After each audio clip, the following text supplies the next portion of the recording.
श्री गोवर्धन नाथ की जय हो। श्री गोकुल नाथ जी विरचित श्री हरिराय जी महाप्रभु जी प्रणीत 252 वैष्णवन की वार्ता में अब जो वार्ता क्रमांक 123 आस्करण जी को अधूरो हो, जो कल यहाँ तक आयो हो, तो जो सारंग को जो पद सुनियो, जो तानसेन ने जो गोविंद स्वामी को गायो, जो कुंवर बैठे प्यारी के संग अंग रंग अंग अंग भरे रंग, निकुंज लीला को ये पद प्रथम बार आस्करण जी ने सुनियो। दैवी हतो आस्करण जी, ताते मूर्छित भयो। जब दोबारा तब तानसेन ने आस्करण सो कही यह के पूछ्યું કે આ પદ તમે તમારું છે આ? તો કે ના, આ મારાથી આવું પદ 1 કરોડ જન્મ પસાર થઈ જાય તો પણ ન કરી શકાય। જુઓ, વૈષ્ણવમાં ભેદ કેટલો મોટો છે। આ પણ વૈષ્ણવ છે, આણે પણ ગોવર્ધનનાથજીની સન્મુખમાં બેસીને કીર્તન કરેલા છે। અફીણવાળો પ્રસંગ છે। ગોવર્ધનનાથજીએ ઈશારો કરીને સાનુભાવ પણ જતાયેલો છે પ્રસન્નતાથી કે હસીને, પણ છતાં એ બધું બધાને નથી મળતું, એટલે કહ્યું यह पद अपनो करी के गाए है या कोई और को है? ગઈકાલે પૂછ્યું હતું આવું। તબ તાનસેન ને આસ્કરણ સો કહી, હે રાજા, ऐसो पद मोसो कोटि जन्म में हूँ न आवे। यह तो श्री गोकुल में श्री गुसाई जी है, विठलनाथ जी गुसाई जी है, सो साक्षात श्री कृष्ण प्रकट भय है। तिनके अंतरंग सेवक गोविंद स्वामी है, उनने गायो है। मैं उनसो सीखे हूँ। उनसो साक्षात कृष्ण वार्ता करत है। ब्रजना श्री कृष्ण एनी साथे बात करे छे। संग खेलत है, बड़े भगवदीय है, उनकी कृपा ते मोको इतनो आयो है। यह सुनी के आस्करण ने कही, ऐसो कछु उपाय बताओ जो मैं गोविंद स्वामी के दर्शन करूं। तब तानसेन ने कही, जो वे गोविंद स्वामी श्री गुसाई जी के सेवक भये बिना अपने पास काहू को बैठन नहीं देते हैं। मैं हूँ जब श्री गुसाई जी को सेवक भयो, श्री गुसाई जी आज्ञा दिए तब मोको बताए है। आज सीखवी तब आस्करण कही, आछो। तब आस्करण ने कही, तुम मेरे संग चलो। श्री गुसाई जी सो विनंती करी के मोको सेवक कराओ। तब तानसेन आस्करण पास रहे। पाछे आस्करण ने सगरे गवैयान को विदा किए। कहो, अब तुम्हारे पदन सो मोको काम नहीं है। એટલે આ જેટલા હતા 1000 થી વધારે ગવૈયાઓ, બધા જ રાગને જાણનારા, જ્યારે જે રાગ કે એ સમયે રાગમાં કીર્તન ગાવા લાગે, પણ એ કીર્તનમાં નિકુંજની લીલાનું એક પણ ટૂંક પણ ના આવે। બધાની પાસે આ વસ્તુ નથી, આ દુર્લભ છે। એટલે જ કહ્યું છે કે આ માર્ગ પણ દુર્લભ છે, આ માર્ગનો સત્સંગ પણ દુર્લભ છે।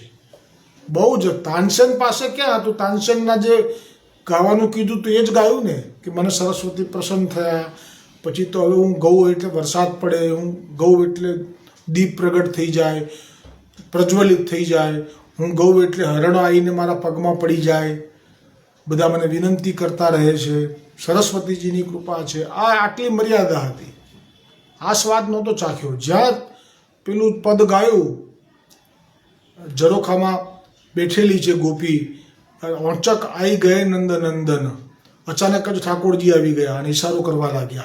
એ વખતે દોપર બીરિયા, બપોરનો સમય હતો ને, એ માળા સિદ્ધ કરી રહી હતી, ઓંચક આવી ગયે નંદ નંદન। અને ગુરુજન સામે હશે એટલે એના સંકોચને કારણે ઈશારો કર્યો પ્રભુએ ભુજ પસારીને। 2 ભાવ હતા એના ભુજના, પણ શરમાઈ ગયા।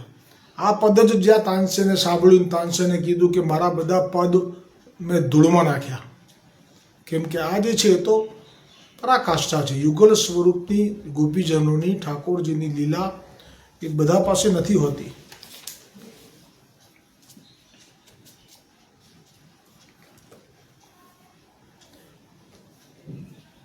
तब आस्करण ने कही तुम मेरे संग चलो, श्री गोसाई जी सो विनंती करी के मोको सेवक करावो. तब तानसेन आस्करण पास रहे. पाछे आस्करण ने सगरे गवैयान को विदा किए. कहो अब तुम्हारे पदंशो मोको काम नहीं. हाँ, એટલે આ બધા ગવૈયાઓનો હવે કામ નથી, કેમ કે આમના મુખમાંથી જે ગાન થશે એમાં પ્રભુની આ લીલાઓનું ગાન નહીં હોય, અને આ એકવાર સાંભળી લીધા પછી બધું ફીકું થઈ જાય છે, એવો ભાવ છે. સો સગરે ઉઠી ગયે. પાછે વૃંદાવની મહંત હતે તિન્હુ કો વિદા કીએ. આ વાત છે. વૃંદાવનના મહંત જે છે એ તો શ્રી કૃષ્ણને જ ભજતા હોય, અને એ જે ગાતા હોય, ગાયકીના જાણકાર હતા એટલે જ બેસાડ્યા હતા અહીંયા ઘરમાં. તો એમનું તો ગાવાનું રાગમાં હોય અને શ્રી કૃષ્ણના પદ હોય વૃંદાવનના. પણ એમને પણ કહ્યું કે તમે પણ જાઓ હવે, કેમ કે એક જ સત્સંગમાં તાનસેનના આસ્કરણજીને ખબર પડી ગઈ કે ગુસાઈજીના સેવક અકબર બાદશાહના ગવૈયા તાનસેનને પણ શીખવાની ના પાડી દે કે જ્યાં સુધી ગુસાઈજીના સેવક નહીં થાવ ત્યાં સુધી અમે તમને નહીં શીખવીએ. તો એની સાથે તે સમજી ગયા કે ગુસાઈજીના સેવકનું જ મહિમા છે આ માર્ગમાં, અન્યથા બધા નકામા. એ વખતથી જ ખબર પડી ગઈ, એટલે પાછળથી ના પાડવી પડે એના કરતાં બરાબર અત્યારે જ કહી દીધું. વૃંદાવનના મહંત પણ એ ગુસાઈજીના તો સેવક નહીં ને, એક સાથે એક સેકન્ડમાં પલકારામાં જાણી ગયા કે આ બધાય હવે અમારા માટે નકામા. પછી ભલે ને વૃંદાવનના મહંત કેમ નથી. તિન્હુ કો વિદા કીએ. જાઓ તુમારે હું પદ સો મેરો કામ ન હોય. સો સગરે ઉઠી ગए. પાછે આસ્કરણ રાજાને શ્રી ગોકુલ આઈવે કી તૈયારી કરી. સો નરવર સો કૂચ કિયો. નરવર જે ગઢ છે ત્યાંથી. તબ અપનો મનુષ્ય દોડાયો, જો ખબરી લાવું. श्री गुसाई जी श्री गोकुल होई तो श्री गोकुल चलो, श्री गोवर्धन होई तो श्री गोवर्धन चलो. એટલે ગુસાઈજીનું ક્યાં બિરાજવું છે એ નક્કી ના હોય. હા, આ વિજય કરવા ગયા છે તો વધાઈ બહાર આવી ગઈ હોય કે વિજય કરવા ગયા છે તો પછી તો જ્યારે પાછા પધારે ત્યારે. પણ અત્યારે બ્રજમાં છે એટલી ખબર મળી છે. પણ બ્રજમાં જે અમુક દિવસ માટે આ ગોવર્ધન પર્વતની તળેટીમાં બિરાજતા તો અમુક ગોકુલમાં, એ અત્યારે નક્કી કરવા માટે એક માણસને દોડાવ્યો.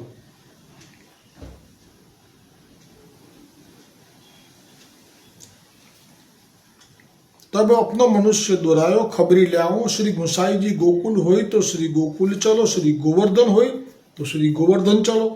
सो श्री गुसाई जी गोकुल हते. सो मनुष्य ने आस्करण को खबर करी जो श्री गुसाई जी गोकुल में विराजत है. तब आस्करण तानसेन को लेके श्री गोकुल आए. सो राजभोग आरती नवनीत प्रिय जी की श्री गुसाई जी ने करी. ये जયારે પહોંચ્યા આસ્કરણજી તાનસેનજી સાથે પ્રથમ વખત શ્રી ગોકુલમાં ગુસાઈજીના દર્શન કરવા, ત્યારે રાજભોગનો સમય હતો એટલે આપે આરતી કરી. આસ્કરણે દર્શન કર્યા અને મનમાં બહુ પ્રસન્ન થયો. સો આ સમય ગોવિંદ સ્વામી યહ પદ ગાવત હતી. એટલે જે ગોવિંદ સ્વામીનું પદ શ્રવણ કરીને અહીંયા આવ્યા છે અત્યારે, રસભરી અંગ રંગ રંગ રંગ ઉમંગે. હવે એ જ ગોવિંદ સ્વામીનું પદ અહીંયા સારંગમાં આપ ગઈ રહ્યા છે. શ્રી વલ્લભ નંદન રૂપ અનુપ સ્વરૂપ કહ્યો નહીં જાય. આ જ પદ છે, મને લાગે છે કે તાનસેનની સામે ગાયું હતું. શ્રી વલ્લભ નંદન રૂપ અનુપ સ્વરૂપ કહ્યો નહીં જાય. यह कीर्तन सुनी के आस्करण बहुत प्रसन्न भये. तब तानसेन ने कान में कहो, जो गोविंद स्वामी यही है, परंतु अब ही बोलियो मती. અત્યારે કંઈ બોલતા નહીં. પાછા અનુસર ભયો, ટેરો આવ્યો, પ્રભુને અનુસર થયો રાજભોગ પછી. तब आस्करण और तानसेन श्री गुसाई जी की बैठक में आई बैठे. पाछे श्री गुसाई जी श्री नवनीत प्रिया जी को अनुसर कराई के पाछे बैठक में पधारे. गाड़ी तकिया पर बिराजे. तब आस्करण और तानसेन ने दंडवत करी। पाछे तानसेन ने विनंती श्री गुसाई जी सु करी, जो महाराजा धीराज आस्करण आए है, नाम पाईवे की विनंती करत है। पाछे आस्करण ने साष्टांग दंडवत करी के विनंती करत करी, जो महाराज હવે આસ્કરણ પ્રથમ વખત શ્રી ગુસાઈજીની સન્મુખમાં વચન ઉચ્ચારે છે, જો મહારાજ जब ते जन्म्यो हूँ तब ते सदा पापाचरण कियो है, कबहू भलो कर्म नाही कियो है। राज पाछे नरक शास्त्र में कहे है। राज पाछे एटले राज्यનું જે ગાદી સંભાળે એને એ જગ્યામાં કાવા દાવા બહુ કરવા પડે, કતલો બહુ કરવી પડે, મસ્તક છેદાય લોકોના। આ જગ્યા એવી છે, એમાં કંઈ બેસી ના રહેવાય હાથમાં હાથ જોડીને। એટલે કહ્યું રાજ પાછે નર્ક શાસ્ત્ર મેં કહે હે, એટલે કે રાજા બને છે પણ જો એ સફળ ના થાય, ખોટા ન્યાય કરવામાં કોઈ ખોટા માણસો માર્યા જાય તો એને પણ નરકમાં જવું પડે છે। सो सुनी के बहुत भय पाए आपकी शरण आयो हूँ। અને એ સાંભળ્યું છે મેં કે એ પાપ જ્યારે ભોગવવાના આવે છે નરકમાં ત્યારે યાતના બહુ થાય છે। આ યાતના શબ્દ તો યમુનાષ્ટકમાં મહાપ્રભુજીએ વલ્લભાચાર્યજીએ વાપર્યો છે। યમ યાતના જે યમનાષ્ટકમાં આવે છે કે જે યમનાજીનું પાન પણ કરી લે તો એને પછી યમ યાતના ભોગવવી પડતી નથી। યમોપી ભગિની એટલે કે યમની બહેન। હવે જો આ રક્ષાબંધન પણ આવે છે એમાં આ પ્રસંગ આપણે રાખીશું। એટલે આ સંસાર ભયથી ભયભીત છે। પેલો રસ શ્રવણ કર્યો એટલે મૂર્છિત થયા હતા, ત્યારે તો સંસાર ભયનું કંઈ મનમાં હતું નહીં, પણ અત્યારે જ્યારે ગુસાઈજી સન્મુખ થયા ત્યારે અત્યાર સુધી જે હૃદયમાં સંસારનો ભય હતો કે મારી આ જગ્યા જ એવી છે કે હું જ્યારે કતલ કરાવડાવું છું લોકોની, પાપ કરતા હોય એની, એમાં કોઈ સીધો સાચો હોય ને જો આ કોઈ કાવા દાવા કરીને મરાવડાવી નાખે તો હું જ મરાવડાવું છું ને, મારનાર તો હું જ છું, તો મારાથી કેટલી બધી પાપ વૃત્તિ થઈ જાય છે, એ ભય હતો। सो सुनी के बहुत भय पाए आपकी शरण आयो हूँ, मोको दीन जानी के अपनी शरणी राखो। એનો તો ભાવ એવો છે આસ્કરણજીને ગુસાઈજીને જોયા પછી હવે મારે પાછા નથી જવું, મારે અહીંયા જ રહેવું છે। ખરેખર એનો આવશે આગળ। મેં રાજમદ મેં કબહુ કછું સાધન નાહી કીએ હે। પરીક્ષિતે પણ આવું કહ્યું હતું કે મને હું રાજાના પદ ઉપર હતો કારણ કે પાંડવો તો એને સોંપી દીધું, અને એકવાર સોંપી દે પછી તો એનું રૂટીન બદલાઈ જાય બધું। સવાર પડે એટલે બધા એમના બિરદો ગાવાવાળા જે હોય સવારમાં એ ગાવાનું ચાલુ કરી દે કે પરીક્ષિત તો કોણ, આહા। ત્યારે તો સવાર પડે એમને, સવારથી જ એમના પોતાના ગુણગાન સાંભળે। હવે ભગવાનના ગુણગાન માટે ક્યારે સમય મળે, દિનતા પણ ક્યારે થાય, કારણ કે ઉઠતાની સાથે જ એમના બિરદો ગવાય। એનો શબ્દ છે ભૂલી ગયો, એ લોકો એ જ કામ કરે ત્યાં। અને એમાં પાંડવોના વંશજ બધા બાપ દાદાઓના નામ બોલે ત્યારે એમની સવાર પડે, અને પછી તો એ જે દાન પૂન કરવાનું છે તરત ચાલુ કરી દે, અને એટલું બધું રથ ઉપર તૈયાર થઈને બધા નગરચર્યામાં નીકળે, અને પછી બેસી જાય પોતાના રાજસભામાં, ને એ બધા જે હજુરિયા જે હોય સેવકો એ બધું એમને એ વખતે બી બિરદાવલી ગાય। અરે પરીક્ષિત રાજા જ્યારે નીકળ્યા દિગ્વિજય કરવા ત્યારે પણ બિરદાવલી ચાલુ હતી। એટલે સતત માહોલ વાતાવરણ એ રાજાઓને ત્યાં આવું હોય કે એમને ભજનનો વિચાર બી ના આવે, એમને એમ જ થાય કે બધું હું જ છું અત્યારે સર્વે સર્વા। એટલા માટે કહ્યું कि मैं राज मद में कबहू कछु साधन नहीं किए है, जो अब मेरी रक्षा करो। यह सुनी के श्री गुसाई जी को करुणा आई। तब श्री गुसाई जी श्री मुख से आज्ञा किए, जो आस्करण कछु चिंता मती करो, प्रभु बड़े हैं सब अच्छी करेंगे। धीरज राखी जाय के श्री यमुना जी में नहाई आओ। तब आस्करण प्रसन्न हुई के श्री यमुना जी में नहाई वे गए, नहाई के अपरस में आए। तब श्री गुसाई जी ने नाम सुनायो। तब आस्करण की निर्मल बुद्धि हुई गई। तब आस्करण ने श्री गुसाई जी सो विनंती करी, जो महाराजा धीराज ब्रह्म संबंध करवाइए। तब श्री गुसाई जी ने तानसे ने બધું કીધું હોય ને એટલે तब श्री गुसाई जी ने कही, जो तुम आज व्रत करो, राजकाज बहुत किए हो, सो काल ही तुमको ब्रह्म संबंध करावेंगे।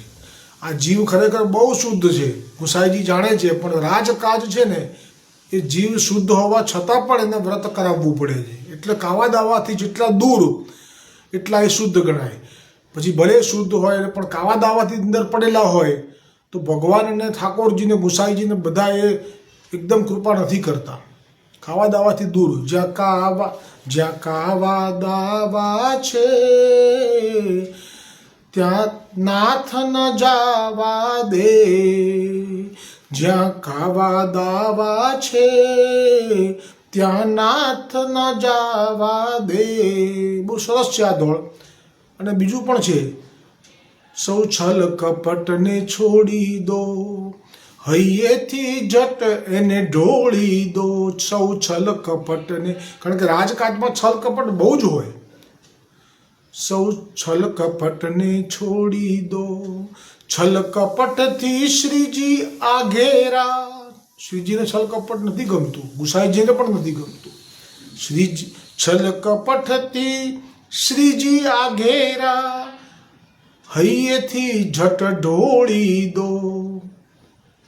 સૌ છલ કપટને છોડી દો, મમતાની મટકી ફોડી દો। શ્રીજીને ભાવે સરળતા, શ્રીજીને તો ભાવે સરળતા, શ્રીજીમાં મન જોડી દો। સૌ છલ કપટને છોડી દો, એટલે જ કહ્યું છે ને, પ્રભુનો સ્વભાવ પણ કયો છે ભાગવતજીમાં, એનું દોડ છે આ કે નિર્મળ મનના રે હો હોશે, નિર્મળ મનના રે હો હોશે, એ તો મુજને આંખે જોશે। પ્રત્યક્ષ દર્શન થશે એને, કોને? નિર્મળ મનના રે હો હોશે। છળ કપટથી રે હું ભાગું, છળ કપટથી રે હું ભાગું, એવાને હું જલ્દી ત્યાગું। જલ્દી ફાસ્ટ નથી, પછી ભલે બહુ જ નજીક હોય ભગવાનને, આપણને દેહથી એવું લાગે, પણ એવાને હું જલ્દી ત્યાગું। વાંકા સાથે રે હું વાંકો, ત્યાંથી ફેરવવાની આંખો, સીધા સાથે રે હું સીધો, એવો મેં તો નિયમ લીધો। પુષ્ટિ પગલું રે હો મારું, સમજી સમજીને હું ધારું। નિર્મળ મનના રે હો હોશે, એ તો મુજને આંખે જોશે। એટલે કહ્યું, राजकाज बहुत किए हो, सो काल ही तुमको ब्रह्म संबंध करावेंगे।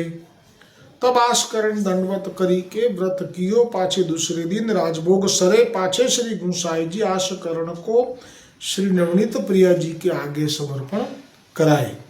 तुलसी श्री नवनीत प्रिया जी के चरणारविंद में समर्पी। आ ब्रह्म संबंध थाय ने એટલે હાથમાં તુલસી પત્ર પધરાવવામાં આવે, પછી એ મંત્ર બોલ્યા અને આપણે સામે ઉચ્ચાર કરવાનો છે શબ્દોનો। પછી જ્યાં બ્રહ્મ સંબંધના મંત્ર પૂરો થાય, મિનિટ 2 મિનિટનો, અને પછી એ તુલસીજી આપણે જે સ્વરૂપ આપણી સામે હોય ઠાકોરજીનું, એમના ચરણોમાં ધરવાની, ત્યારે બ્રહ્મ સંબંધ થાય। તુલસીજીનો મહિમા જુઓ કેટલો બધો છે। એક રાજભોગમાં પણ તુલસીજી આવે કમ્પલસરી, એ સિવાય ઠાકોરજી રાજભોગ ઉપર દ્રષ્ટિ પણ ના કરે। જો કે જ્યાં ન હોય ત્યાં ભાવ કરવાનો મનથી કે આ તુલસીજી ધર્યા છે। પરદેશની વાત કરું છું। ઘણાને તુલસીજી થતા જ નથી, તો એ બી બહુ અફસોસ નહીં કરવો, ભાવ કરવો। પછી તા સમય આસ્કરણ કો લીલા સહિત દર્શન ભય। જો હૃદય એટલું શુદ્ધ છે, મેં કીધું નિર્મળ મનના રહ્યો હશે, એ તો મુજને આંખે જોશે। તરત દર્શન આપી દીધા લીલા સહિત। ખબર છે કે આ જીવ તો હવે મારા મય થઈ જશે। રાજ જેણે આખું એક પદ સાંભળતા એમ કહી દીધું કે આ બધું આપ્યું, તાનસેન તું લઈ જા, રાણી પણ તને આપી। હવે એ કેવું હૃદય હશે એનું? ઠાકોરજીની લીલામાં ખાલી શ્રવણ કરતા આવું ન્યાછાવર કરે, એનું સમર્પણ કેવું હશે? એને શું જોઈએ હવે? એટલે બતાવશે ફળ, એ આ જ ફળ લેશે. જે બોલ્યા છે તાનસેનને કે આ બધું મેં આપ્યું, એ ખરેખર એવું કરીને બતાવશે, કેમ કે એમના હૃદયમાં એ પડ્યું છે. જેવું ભર્યું આ મનમાં નીકળે વચનમાં, એમના હૃદયમાં ભર્યું હતું એટલે તો બોલી શક્યા તાનસેનને. આજે તો આપણે બ્રહ્મસંવત કર્યા પછી બી પેલી ક્ષત્રાણી જેવા છીએ કે પેલા નિર્દોષ વૈરાગી વૈષ્ણવ ગુસાઈજીના સેવકને 5000 પાછા ના લાવ્યો ગુસાઈજી પાસેથી અને મારવા મોકલ્યા ગુંડાઓ. આજના બધા વૈષ્ણવોની માનસિક વૃત્તિ જુઓ તમે કે 5000 સેવા માટે લીધા છે ગુસાઈજીએ, પણ હું પાછી લેવા નહીં જઉં, મારે તો મારા પૈસા પાછા જોઈએ. એટલે સમર્પણ ક્યાં આવ્યું? આ તો મારું છે, તો સમર્પણ થયું જ નથી, પણ છતાંય લીલામાં પ્રવેશ છે એનો. આ કૃપા માર્ગ છે, પુષ્ટિ માર્ગ આ છે કે આવો ભાવ જ નથી, સમર્પણ જ નથી. અને ઉપરથી ગુંડાને પૈસા આપે છે કે તું મારજે. કોને મારજે? એને ખબર છે કે આના માથે કોણ છે? સાક્ષાત ગોવર્ધનનાથજી ગુસાઈજી બિરાજે છે, એને મારવા માટે પૈસા આપ્યા. આ સમર્પણ નથી તો પણ લીલામાં અંગીકાર કેમ? જે મેં કહ્યું ને હમણાં બીજા અધ્યાયમાં 15મા શ્લોકમાં નારદ મુનિએ કહી દીધું ભક્તિ દેવીના પ્રસંગમાં કે પાપ કર્યા હશે પણ ભક્તિ હશે. તો ભક્તિ એ શું? એણે લીલામાં ઠાકોરજીના દર્શન કરેલા છે, ઠાકોરજી પ્રત્યે એને આકર્ષણ થયેલું છે, ઠાકોરજીની રંચક સેવાય કરેલી છે. આને કહેવાય ભક્તિ. ગોપીજનો માટે, મર્યાદાજનો માટે ભક્તિ કઈ કહેવાય? ભગવાનની કથા એણે શ્રવણ કરેલી છે, શ્રવણ કરતા હૃદયમાં ઉછાળો આવેલો છે, ભગવાનના નામની ધૂન ચાલતી હોય તો દેભાન અથવા તો મન ડોલ્યું છે, તો ભક્તિ તમારી થઈ ગઈ. હવે તમારાથી પાપ થાય તો ચિંતા ના કરતા, ગમે તેમ હશે. નારદ મુનિ બોલ્યા છે બીજા અધ્યાયમાં 15મા શ્લોકમાં કે જો તમારાથી એટલે કે ભક્તિથી યુક્ત હશે, ગમે તેવો અધમ જીવ હશે તો પણ એ પ્રભુની ધામની પ્રાપ્તિ કરી લેશે. વચન મિથ્યા ના હોય નારદ મુનિજીના. આ સમય આસ કर्ण को लीला सहित दर्शन भय, શ્વાસ કર્ણને यह પદ રાગ સારંગ મેં ગાયો. હવે આસ્કરણજીએ જે પદ ગાયું તે છે જય શ્રી વિઠ્ઠલનાથ કૃપાલ, કલી કે મહાપતિત અગરાસી अपने करी के किए निहाल, पुरुषोत्तम निज कर ले दीने ऐसी दानी महादयाल, आस करण को अपनो करी के पुष्टि प्रमेय बचन प्रतिपाल. શું કહ્યું કે જય શ્રી વિઠ્ઠલનાથ કૃપાલ, ગુસાઈજીને કૃપાલ કયા. કલી કે મહાપતિત અગરાશી એટલે કે કલયુગની અંદર મહાપતિત એટલે પાપોની સીમા ના હોય, ભલે ને ગમે એટલા પાપો થઈ ગયા હોય, મહાપતિત હોય. અગરાશી એટલે પાપનો સમૂહ. अपने કરી કે કિએ નિહાલ, આપે જ્યાં બ્રહ્મ સંબંધ આપ્યો ને આપે એમનો અંગીકાર કર્યો કે હવે તું મારો, એક ક્ષણે બધા પાપ નાશ પામી ગયા એના. પુરુષોત્તમ નિજ કર લે દીને, સાક્ષાત ઠાકોરજી જે મને નિજ કર એમના શ્રી હસ્તમાં લઈ અને લે દીને એસે દાણી દયાલ, અને મને દાન કરી દીધા કે જે મારી સાથે હસશે, બોલશે, માગશે, પ્રેમ કરશે, વાલ કરશે, યુદ્ધ કરવા જશે સૈનિકો સાથે, એવા પ્રભુ આપી દીધા કે જે વીર રસથી પણ મંડિત છે અને પાછા વાત્સલ્ય ભાવમાં બાળક પણ છે. એવા પ્રભુ મને આપી દીધા. પુરુષોત્તમ નિજ કર લે દીને ऐसे दानी महादयाल, आस करण जो को अपनो करी के पुष्टि प्रमेय बचन प्रतिपाल. આ પુષ્ટિ પ્રમેય બચન એનો અર્થ મને નથી ખબર, પણ અપનો કરી કે એટલે કે મને પોતાનો કરી લીધો.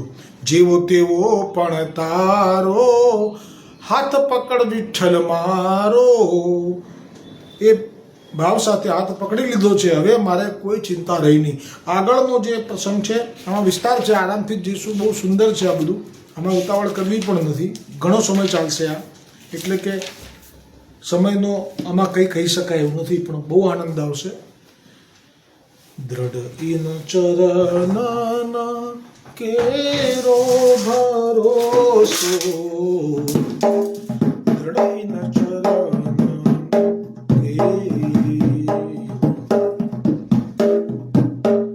श्री वल्लभनाथ चंद्र छटा बीना, सब जग माजू अंधेरो भरोसो, दृढ़ न चरण के.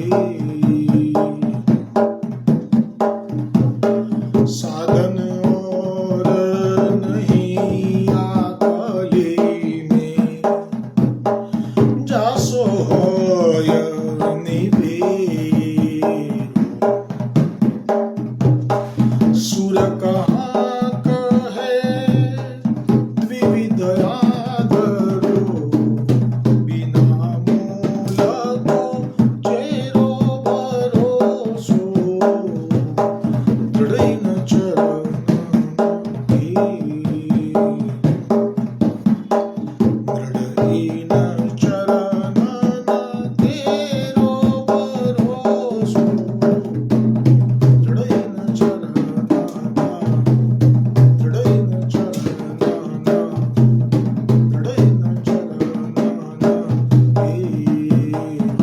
गोवर्धननाथ की जय, श्री वल्लभाधीश की जय, श्री गुसाई जी परम दयाल की जय, श्याम सुंदर श्री यमुने महारानी जी की जय, वल्लभ कुल परिवार की जय, अपने अपने ही गुरुदेव की जय, गोपाल लाल प्यारे की जय।